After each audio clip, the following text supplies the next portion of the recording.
Is listening to an audiobook the same as reading a physical book? I put up a poll on my community tab asking, do you consider listening to an audiobook as reading? And 76% of the respondents said yes. 16% said no, and there was 8 undecided or other. So I have to be careful what I say about audiobooks here, or I'll alienate a lot of my audience. My name is Jim. This is my channel, Books, Reading and Stuff. There's a lot of debate as to whether audiobooks are reading or whether it's just cheating to call them reading. I'll look at some of the similarities, some of the differences, and my own experience in this video. In many ways, they're quite similar.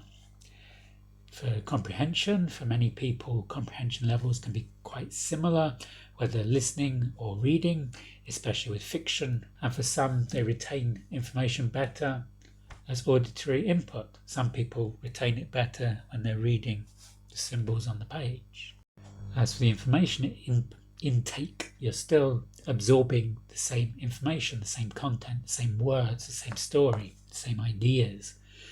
A significant proportion of the population retains information better from audiobooks than from printed books. This is because for some individuals, the process of decoding written words, reading, can be a barrier to truly immersing themselves in the content. We are not all A-star readers.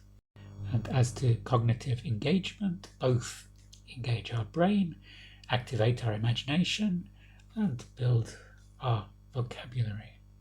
So that's how they're similar. How are they different? Reading a physical book, the reader has more control over the pace and the flow of the content. If you're reading a book, you can linger over a passage, you can skip ahead, and you can skip back as well. You can revisit sections at your own discretion. Audiobooks, on the other hand, it's more guided by the narrator, who determines the rhythm and the emphasis of the material. The narrator is doing some of the work for you. Also, with audiobook, it's easier to be distracted because a lot of people tend to listen to audiobooks when they're doing something else. They're multitasking.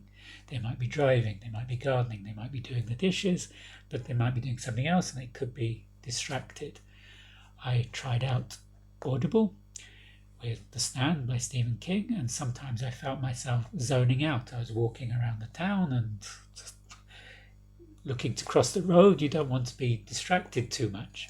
And then I had trouble finding where I was in the audiobook. Also, with audiobooks, you miss the visual clues, the layout, the punctuation, the formatting. This can influence your understanding. And with some books, there's diagrams. I tried listening to Atomic Habits as an audiobook, and I wanted to see the diagrams. You can't see them with the audiobook. They can describe a diagram, but they say a picture paints 1,000 words.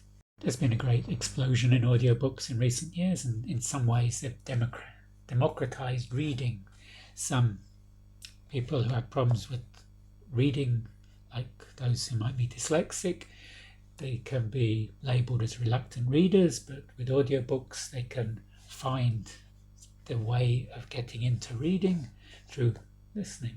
Ultimately, I believe both formats have their own unique strengths. Personally, I prefer to read with my eyes than read with my ears, but that's my choice. And I think it should be a matter of personal choice, which you choose, the audiobook or the physical book.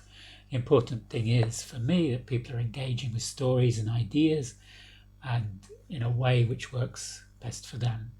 What do you think? Let me know in the comments below. If you enjoyed this clip, you can give it a thumbs up. This will help the YouTube algorithm, and I shall see you on the next video. Bye.